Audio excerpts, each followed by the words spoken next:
So my name is Anna Scott. Um, I'm married to Bobby Scott.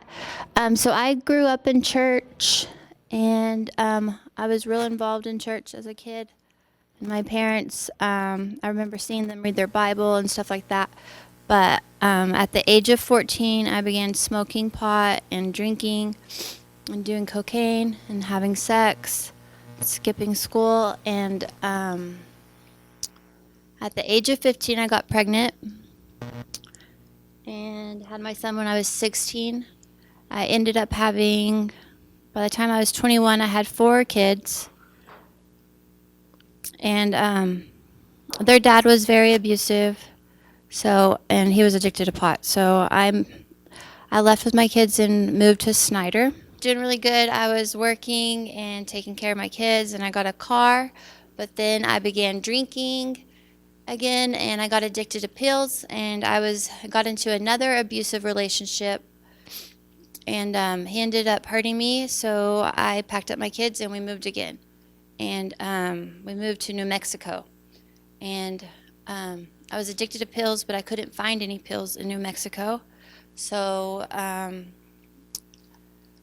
someone gave me meth, and I tried it, and then I was just instantly hooked on that. And I went from eating it to smoking it to shooting up, and I lost everything. I lost my kids, I lost my house, I lost my car. I ended up moving in with a guy who sold it, and he was just very abusive. And I would like spend every day, all day, high and out of my mind, like hearing voices and talking to myself and just being totally crazy. I didn't see my kids for, I don't know, years. I did that for like 5 years, and I just got sick of it. And I ended up calling my brother, and he came and got me and took me to Odessa, and I went to a program called Mission Messiah, and I spent a year there learning about Jesus and getting healing and working through, issues I had and stuff. And then I started building a relationship with my kids again, and then I got married, and God restored custody of my children. And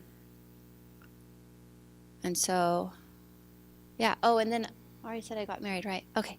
Yeah, I got married and I got my kids back, and I've been sober for I don't know how long since I left, probably like 6 or 7 years. I've been off meth, and my life is good now. All right, y'all, I'm full-time Bobby, and that's my wife. Give her a little bit of applause for giving her testimony. So I grew up, my dad was a gangster. I mean, pretty much. He was a gangster the highest level because he never got caught. He got caught once when he was in the Marines in Hawaii with 50 pounds of weed, but he was a Marine. So they did all that in-house, and he never really got in trouble. So when I was growing up, I watched him selling drugs and had a business and doing everything that he was supposed to do. I remember we got pulled over in Austin. I was about y'all's age then. I was about 13. We got pulled over in Austin. I already knew the whole trunk was full of weed, right? So I thought we were all going to jail. But the cop was like, talked to my dad for a minute, ran his name, and my dad said, "See, son, that's how you do it. I don't even have a speeding ticket. And I got my family with me." So I knew they weren't going to search the car.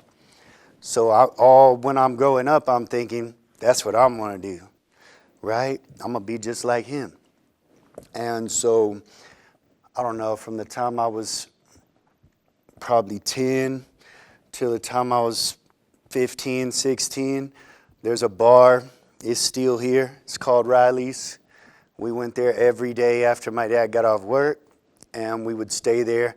Most of the time, we'd stay there till 2. It just depended on if they would say that he had to leave because he had me with him, right? So I pretty much grew up in there, watching bikers fight and all, and I loved all that stuff. That's the way that I like to live, right? So when I turned 16 and got my own car, then selling drugs was easy because my dad had a greenhouse as big as this room in our backyard full of weed that was like, my friends say he had the kush before there was kush, right? Nobody ever seen nothing like that. So I would take it and I would sell it. I didn't sell it to other kids. I had an old man. I would sell it all to him. And so I thought it was real smart, right? And so then I discovered alcohol. And I thought it was okay because I watched my whole family drink all the time, right? But I couldn't handle alcohol. So I would drink. I would still drive my car. We lived way out in the country, so by the time I would drive all the way out there and I was drunk, I crashed my car. I don't even remember how many times. My cars, my dad bought me some good cars. They were all beat up from driving way out there and crashing over and over, right? So then he started trying to tell me that I had to be home at a certain hour and all this stuff. He told me 1 o'clock in the morning is plenty late for a 16-year-old. But I don't know, am I going to come home? Come home whenever I get ready, right? So I still come home 3 or 4 o'clock in the morning. Well, then they saw that I was out of control. They wanted to try to control me, so they tried. But they tried by attacking me when I came in the back door, tying me up. They tied me up a couple times with extension cords, right? Kicked me around on the ground. That just made me madder, right? That pissed me off and made me want to stay out later and made me know, because I was fighting every day in the streets anyway. So I'm thinking in my mind, this dude really ain't that tough. He's just too big for me. Once I get a little more size, I'm gonna smash this dude, freaking tying me up. So then he tied me up like the third time, had me in the floor. So I hopped into the kitchen and got me a knife, and I cut the extension cord off. He came running in there, and I told him, if you touch me again, I'm going to kill you. So all I want to do is go to bed. So I went in there and went to bed. He came and woke me up in the morning, and he was like, hey, everything in this room that's still here by lunch is mine. Get out of my house. Freaking dangerous. So I had like $3,400 in my closet anyway. So I went and got me an apartment. My mom came down there and co-signed her. I wouldn't have been able to get it, but I still got it. And well, I thought I was doing something then, right? But I kept drinking, and the alcohol just kept tearing me up. Then I started going to jail all the time. I was going to jail for just about everything that you can think of. Possession of marijuana, driving while intoxicated, all these things, right? So I was on probation just like y'all. And I did good for a minute. I had a probation officer. She was a pretty nice lady. And I felt like she really cared about me. And so I didn't want to disappoint her, right? So I was doing good and going down there. And then after I was on probation for 6 months, and I went down there and she was gone. And they told me that I had this dude, and this dude started in with his stuff and reminded me of my dad, right? Trying to tell me how, and I didn't like it. And I was mad that the lady left, right? I'm almost done with probation, and this lady just leaves me like everybody else does. So I started messed up my probation. But here's the thing. You have to work really hard to go to prison unless you do something really bad, right? If you do little stuff, it takes a long time. So I just kept messing up and messing up. By the time I was 21, I had been to jail 64 times. And before they sent me to a program. It was inside of a prison unit, but it's still just a probation program. And so I went in there and stayed there for 9 months, plus the little county time. And then whenever I came home, I had to go to a halfway house. It's like a place where everybody else gets out of prison, and you have to go there and stay there and show them that you can act right before they let you back on the street. And I remember my girlfriend brought my daughter up there, right? And I held her for the first time. She was 2 months old. And I thought, man, I'm never going to leave you, right? I'm going to be good. I'm going to be a good dad. And then like 30 days later, I was already drinking again and doing all the same things that I had always been doing, right?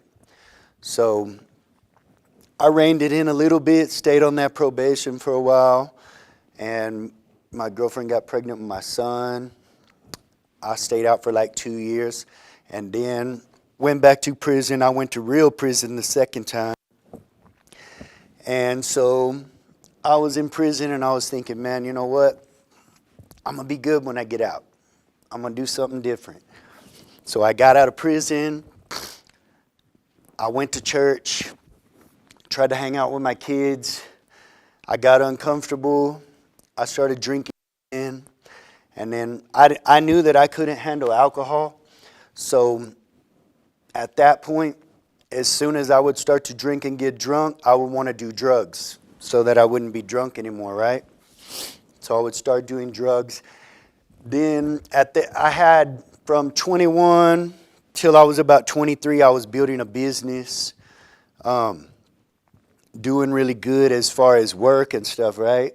Saving up my money. And then I got introduced to methamphetamine. And I started doing meth. And at first we would just do it on the weekend, clean our house really good. We were still taking care of our kids and everything, so we thought we were all right. But then I just kept getting worse and worse and worse. And then my girlfriend left me with our kids. And I didn't really care because all I cared about was drugs. I didn't care about nothing else. So I kept going like that. And then I got into some trouble with a drug dealer because he let me have a lot of credit because I had money before. But then as the further in on drugs I got and had no money no more. So I owed him a lot of money. And he told me that a certain gang was going to get him to kill me, right? And at that time, they were running the meth trade and doing a lot of bad things. So I went to Odessa and I was talking to my cousin and she's like, dude, you grew up with them. So then I got introduced to the gang that I was involved in. I'm not going to say their name, especially since we're on camera. And I became a member of that gang. And I got way worse and started doing more and more drugs and selling drugs, getting in more and more trouble, and went back to prison again. That time, I always got lucky. Like the judge that I used to go see, and he's dead now, so it won't matter if I say that. He was friends with my dad. So the longest I ever had on probation was 4 years. And I didn't do anything major. I had some assault cases and stuff, but nothing major. Just a lot of minor stuff, right, that added up. So they ended up sending me to prison for 4 years. And I went down there and didn't know how to act. I stayed fighting. And I remember the first time I got out of prison, my mom grabbed my hands and started crying. And she said it was the first time in years that she had seen me without my face or my hands all busted up. But I wanted to be good at fighting, so I fought every week. I would go to the bars. I didn't even go to have fun. I just went to fight. So I thought that's what I wanted to do, right? So then I go to prison that I guess it was like the third time. And I got some letters from some gang members, right? That's all it took at that time. I got some letters from some gang members who they knew, so they locked me in segregation. So segregation, my cell was about as big as this desk to here, right? Pretty small. It might not even have been that big. Probably more like the size of the desk. And so I stayed in one unit for 9 months like that. And it was pretty freaking terrible, right? No radio, no nothing. Just like you locked yourself in your bathroom for however long you had to be in there. Then they moved me to another unit, and I stayed on that unit for 3 years and 8 months in the segregation cell. And it's one of the most terrible places I've ever seen or heard of in my whole life. When they first move you in there, they take you, there's there's different pods, right? They take you to F pod, and every ID prison unit in Texas is built pretty much the same way. Most of them were built in the 90s, the newer ones. So they all have a F pod, and you go in there, and the first thing that you notice when you go in there is the smell. It's the most terrible. I've been to zoos that smell better, right? It's the most terrible smell I've ever smelled in my life. And then when you're walking down there, everybody on F-Pod, most of them are in trouble. But that's where you have to stay for the first weekend when you go in there. I know why they do it. They try to dehumanize you and beat you down. So they leave you in there, no blanket. You don't have none of your stuff. You just sleep on a metal bunk. And you got a roll of toilet paper you can use for your use and for a pillow, right? You'll stay all weekend like that. I could tell y'all some terrible things, even about the short little time that I spent in there. But I don't know that I want to tell y'all that yet. So, but I stayed on that unit 3 years and 8 months, and I saw the most vile things. I seen guys start to lose their mind in like 10 minutes, right? And when you try to talk to them and be like, dude, you're going to be back here for a long time. You got to calm down and start, no, and they just can't. Like some people's mind can't handle it not for a minute, right? And I knew I had 3 years and 8 months left. So I knew that I had to take it. And so I went through a lot of different things during that time, sitting in that little box. But at the end of the day, I still had a radio. I still had a hot pot to make hot coffee and food and stuff with. So I just did what I had to do, right? And a lot of bad things happen. Like if you're walking you might be walking to the shower, you're handcuffed, right? If somebody gets their door open, and sometimes the officer just would pop the door open just to see what happens. And if you can't Houdini them out of them handcuffs, you about to take the worst beating of your life because you're handcuffed. Can't do nothing about it. And people dudes back there don't have nothing better to do, right? It's a freaking terrible place. So I thought, man, I ever get out of here, I ain't never coming back to prison. This is terrible. I'm going to get out and do something different, right? It's bad. So I get out in 2011. They just came to my door one day and were like, hey, you're on the chain. But I already knew where I was going. I knew I was going home.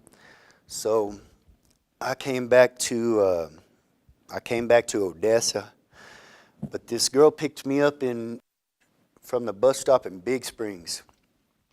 I had been riding her for a while. She picked me up there. And as soon as I walked outside, because I was a gang member and I traveled all over the country. So everywhere I went, there was gang members involved with that. So in Big Springs, he picked me up first, took me to his house. She picked me up from his house. I walked outside, she had a beer in her hand. She handed me a beer. Here, you want a beer? I forgot all about everything that I had just went through, right? Because your mind has a way to block out bad stuff, right? That's how it works. And that quick, I forgot about everything I was going to do. And I grabbed that beer and drank it.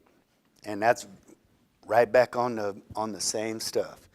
I was in Odessa the next night, and I went to the bar, and one of the guys that I knew who's in the same gang as me, he has a life sentence in the feds right now. I just sent him some pictures yesterday. I still write to them and talk to them.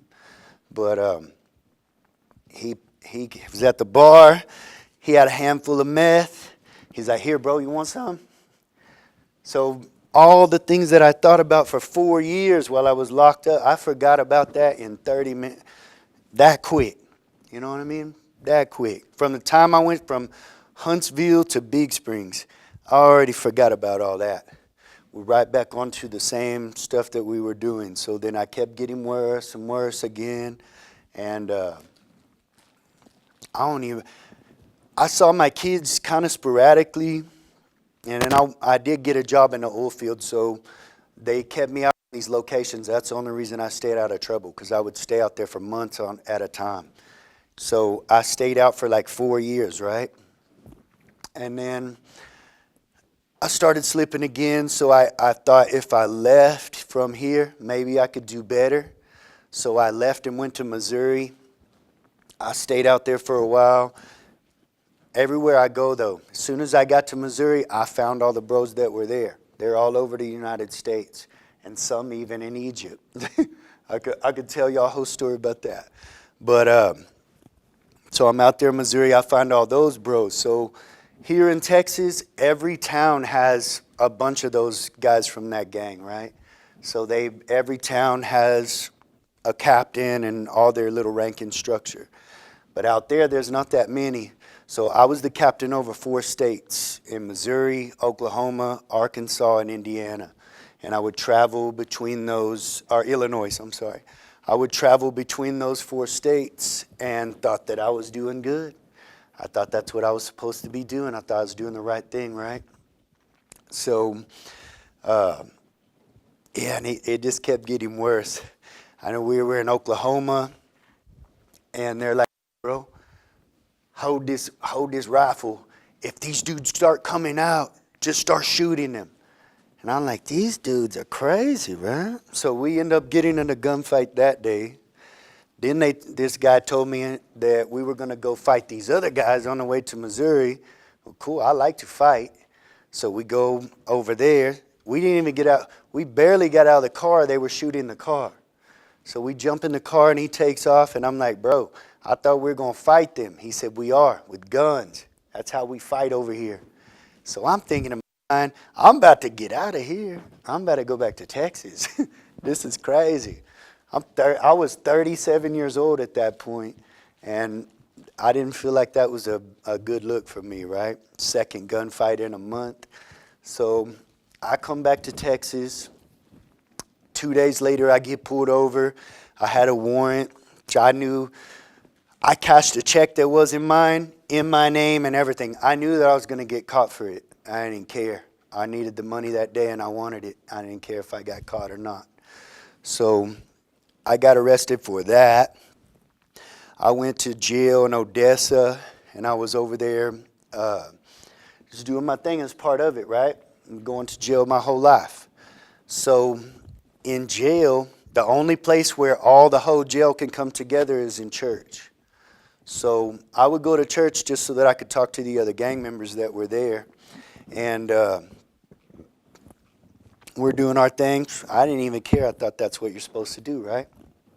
So this black dude, he's a preacher. He's pretty awesome. His name's Brother Barnes. He used to come to the Ector County Jail all the time, and it matters that he's a black dude, right?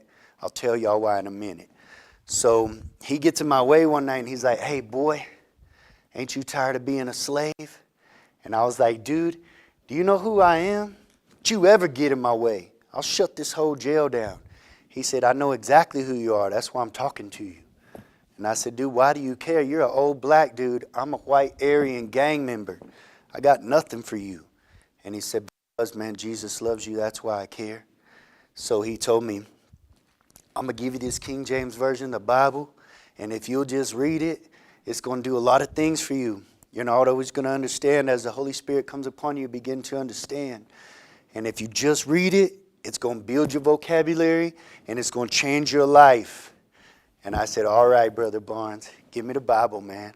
All gang members get Bibles in church because that's where we can write down all our stuff, because they're going to let us take that Bible to prison with us. So that's what I planned on doing. So I go and they send me to state jail this last time. I've been to prison 4 times, but I never been to state jail. And they told me that state jail gang members would get to walk. That means I would be in population on the unit, right? So I figured I'd get my workout on, get big again, and come back. But as soon as I got there, the major came outside he had a file in his hand. He said, you, Robert Scott, come on. I said, Mom, why are you singling me out? He said, you already know what it is. You're going to SEG. And I was like, dude, I can't do 14 months in SEG on a state jail unit. I'll go crazy. And he said, then that's where you're going, because you're going to SEG.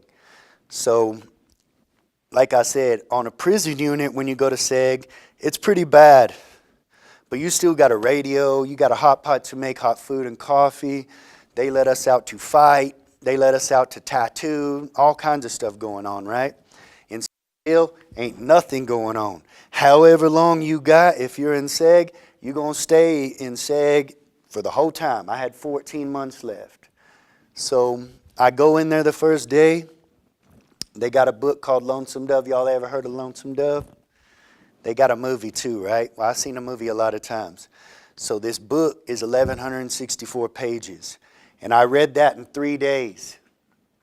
And they moved us after the third day in the 90s, they built that unit to house women as well. So they have 5 seg cells on the other side. They moved us over there on the third day, and that night, I was sitting there and I just finished Lonesome Dove, and I promise you, it's so quiet in there at night, you could hear your blood flowing, right? It's the perfect place for you to go insane. And there's nothing but a white little bitty cell.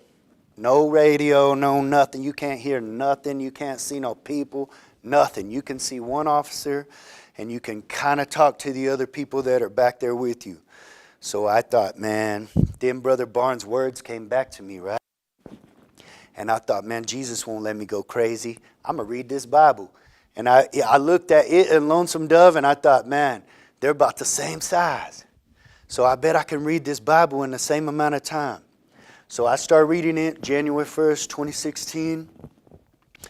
And I finished it March 25th, 2016. Took me a couple of months. That's all I did, though. I didn't work out. I quit doing everything, man. I just read that Bible over and over. I had some pictures of women that I shouldn't have had. So I sent them to my neighbor. He was in the same gang as me. He knew me from the street. Hey, y'all ever seen them fishing on a fishing line? Y'all seen any prison shows? You make you a little string, and you can fish stuff out of the other cells with it, right? So I shot him the pictures. It's here, bro. I don't need those in my house no more. But then I didn't know at the time, but it was the Holy Spirit convicting my heart. I didn't feel good about sending those pictures over there, so I told him to send them back to me. He sent them back to me, and I tore them up into little pieces and flushed them, right? Because I didn't want to have that stuff in my life no more. So a couple days later, he was like, hey, bro, shoot me them pictures. And I said, man, I tore them up and flushed them. He goes, stop reading that Bible. It's going to make you crazy. You got to stop reading. I was like, no, I'm going to hang on to it. So I keep reading. And then one of the officers, I started talking to him. I don't know why, because I didn't like officers. I started talking to him, and I told him, man, you know what? I'm not going to cuss no more. That if you do that, you'll be blessed. I don't even know I was talking to this dude. But I kept reading that Bible, and then I started reading all these other books. I tried to count once in 2017 how many books I read, and just in 2016, I had 860. But there's 65 books in the Bible. I read the Bible 3 times, so I count all those as a book too, right? I read a lot of books, and that's all I had to do. I don't know if I stayed sane or not, but I know that my life changed. So then there was a lot of things that happened while I was there, because I was still a gang member, right? And I was loyal to a fault. So I told them, as long as I'm on this unit, I'm going to do everything that I'm supposed to do, right, as a gang member. But when I leave, I'm going to let y'all go. And I'm going to hang on to this Bible, right? So there was times like one of the dudes that bring our food, he came back there. I don't even remember what he said, something fly though. So then I told him, all right, we're going to see. And he said, yeah, you shouldn't talk like that to people who bring your food. And I'm not going to tell y'all how to do it, but I knew how to make a knife real fast. So I made me a knife. I was waiting for him to come back around. He has to stick his hand down there to pick up that tray. I was going to get him, right? But I think somehow they already knew I was going to get, maybe they heard me making it. I don't know, but the officer came to my door and he said, hey, he wants to talk to you. And I said, good, send him over here to get this tray and I'll talk to him, because I was still going to get him. And so he said, no, he's going to talk to you from the other side of the fence. So he came over there and said, man, I'm sorry. And I said, all right. All right. So we let that go, right? And because Jesus is telling me in this Bible, hey, you don't have to fight no more. Well, I freaking love to fight. And I don't know if I'm ready to do all that, right? But I keep reading this Bible, and I'm not trying to do nothing. My life just changing. So one day they come and tell me 3 times a week we would get to go outside. And you're just in another little cage, right? But you can see the sky, and you can smell the outside air. So you want to go out there. So I'm telling y'all, if you don't ever want to go to prison, it smells terrible, man. So you want to go outside. And they told me, hey, you're going in the day room today. I said, no, I'm supposed to go outside. And they said, well, too bad. You're going in the day room. Okay, put me in there. So as soon as they put me in there and took my cuffs off, I told them, this day room belongs to me. You go suit up your team, and y'all come back in, and I'll make you give me I'll tell them I'm jacking it. I'm stealing the day room, right? So they have to go get their team. But if you're not being aggressive or saying that you're going to fight them, they can't really do much, right? But I was going to make them gas me and take me back into my cell. I wasn't going to come out. So then I hear them on the phone with the major, and they tell her, I don't know. He said Jesus don't want him fighting no more. We don't really know what to do. She said, I'll be down there in a minute. Man, here she comes, and the major's like 4'11" woman. And she goes, Scott, get on your knees. I'm coming in with you. And I said, that ain't even fair. Because I might still fight your officers, but I can't fight you. She let me call my parents. She let me call my kids. She looked out for me, right? So I can't do nothing to her. Plus, she's a woman. So I got down on my knees, and she said, hey, why are you doing this? And I said, because I want to go outside. I'm supposed to go outside. She said, that's it? Yes, ma'am. And she goes, it's his day to go outside? They said, yeah, but we don't have enough. She goes, take him outside. And they were like, we don't have enough officers. She has a pin on her collar right here that shows she's the major. She's the highest ranking officer on that unit under the warden, right? She grabbed that pin and said, you don't have enough what? So he said, all right, take him outside. She said, yeah, that's what I thought. So she leaves. They take me outside. That's the day that Jesus showed me I had to fight no more, right? And it's one of the hardest things to do now. And my son got jumped by like three people, and my daughter jumped in, and a grown man yanked her around a little bit. It's real hard to let that go, right? And I still have a lot of respect and love from those gang members. I was telling one what happened, and he was like, bro, what's the address? And I was like, no, I don't want to operate like that no more. I can't, right? But it's hard. It doesn't get easy just because you change your life.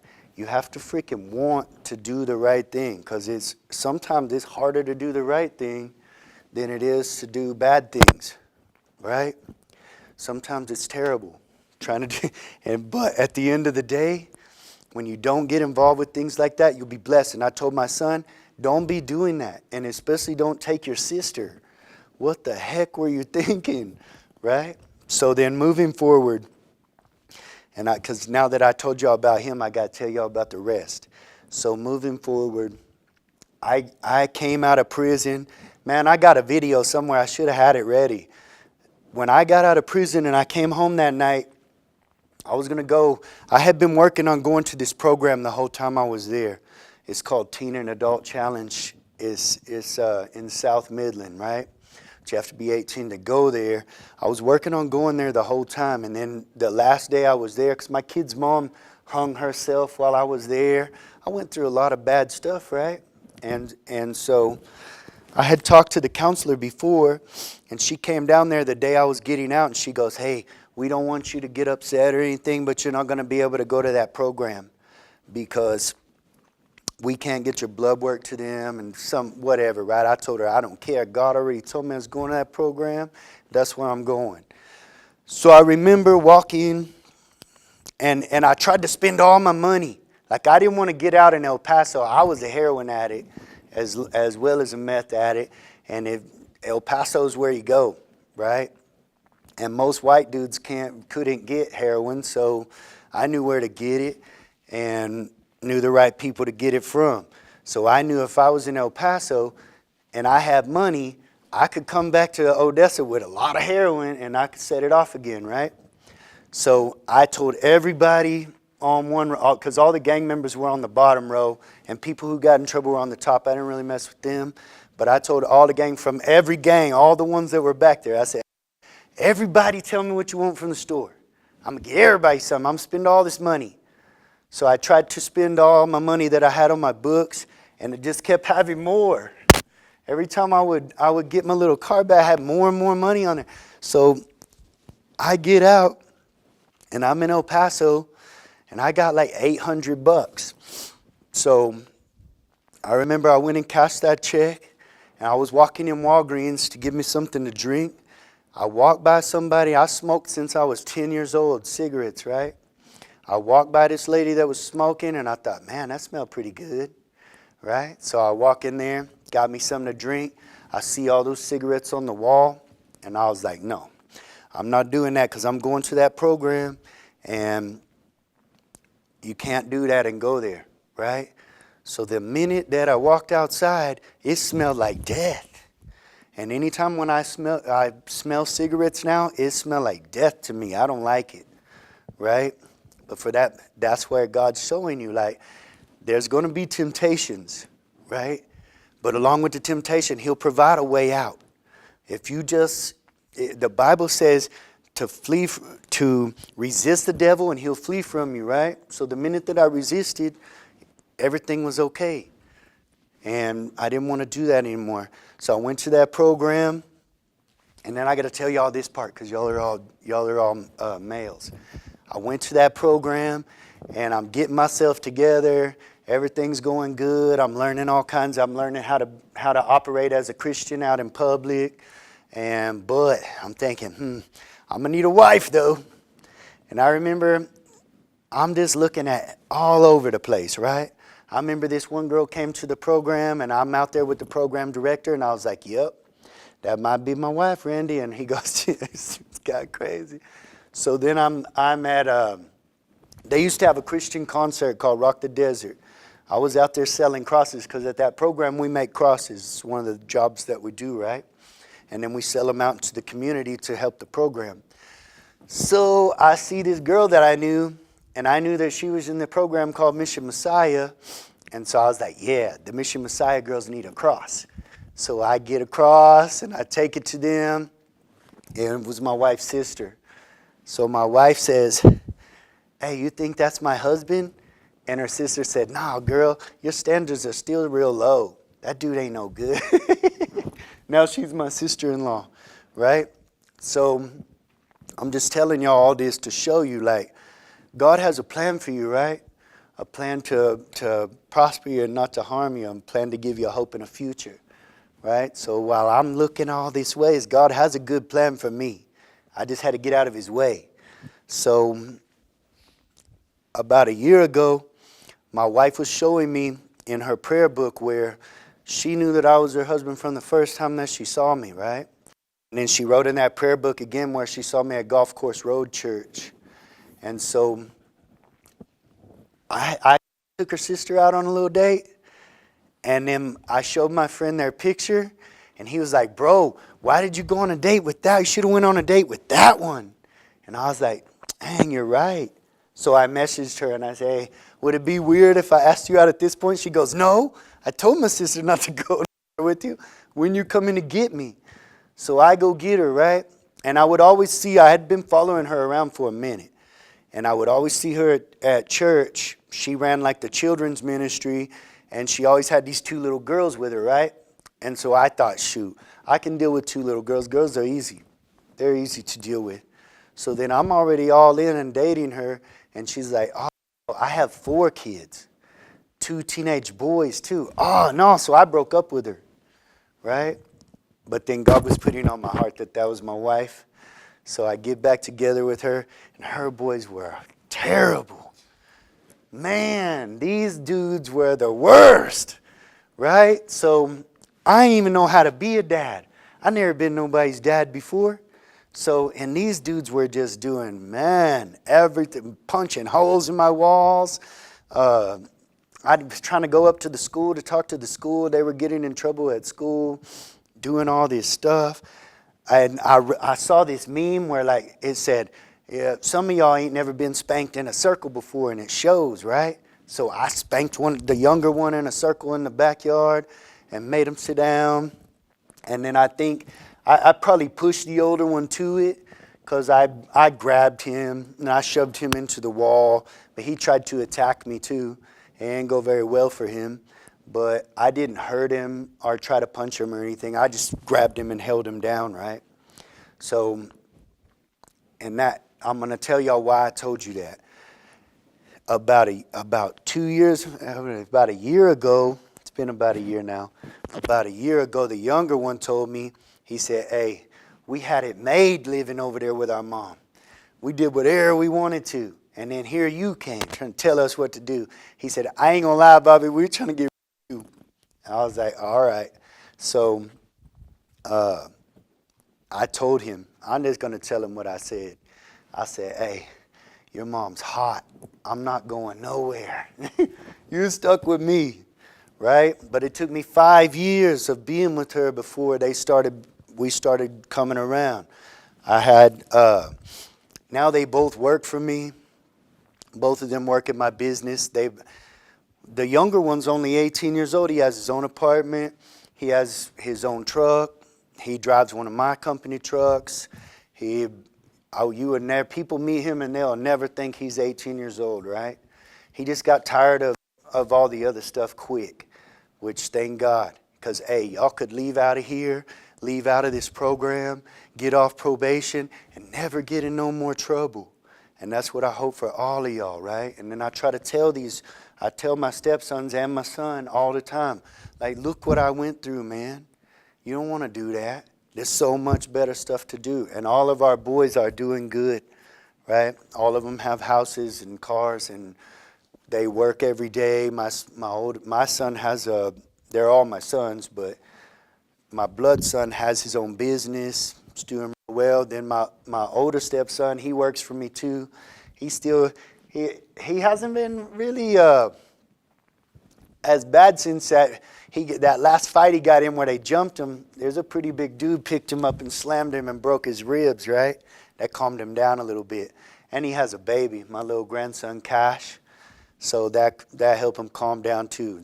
And I can't even believe like how good it is. But I know when I was y'all's age and their age, like I wanted people to tell me prison stories and stuff because I knew I was going to go there. That was in my mind. I'm going there one day, right? That's how I'm going to live. I'm going to be a gangster, and I'm going to do all that stuff, and I don't care if I go to prison because I know I'm going to go anyway. So I knew I just tell them these stories, and I keep doing what I'm supposed to do, and they know I'm there for them. If they have trouble or they get hurt or they need something, they don't call their dad. They call me. Right? Because they know that I'm going to be there for them. So I know that, hey, maybe you don't have that person yet, right? But I know that this way that y'all are going on the probation and all these things, it ain't going to lead you nowhere. Nowhere good, right? So you could turn it around right now and never have to go through none of that. And I know I heard some stories last time of some kids that I don't really feel like they should have been in there, but they got in trouble. But they haven't, I'm pretty sure, I know one for sure, hasn't been back in any more trouble, right? So you can turn it around. Not have to get in no more trouble or do not go through none of the stuff that I went through. And that's all I got.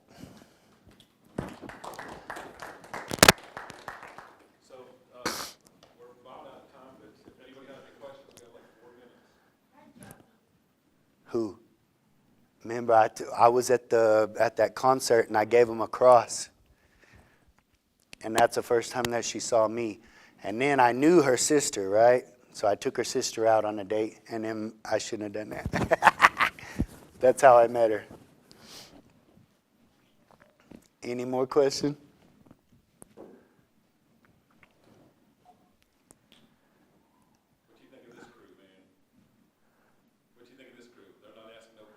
No, but they seem more laid back than the other ones. The other ones, there's 2 or 3. I'm pretty sure they're going to prison.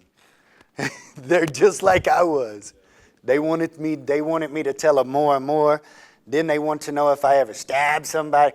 Like their questions were, I can tell, like they're gonna work to go there.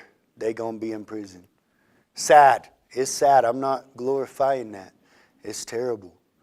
But I also know that that's exactly how I was, right? And when nothing that nobody said was gonna change me. Well, appreciate it, man. Thank you so much. Yes, sir.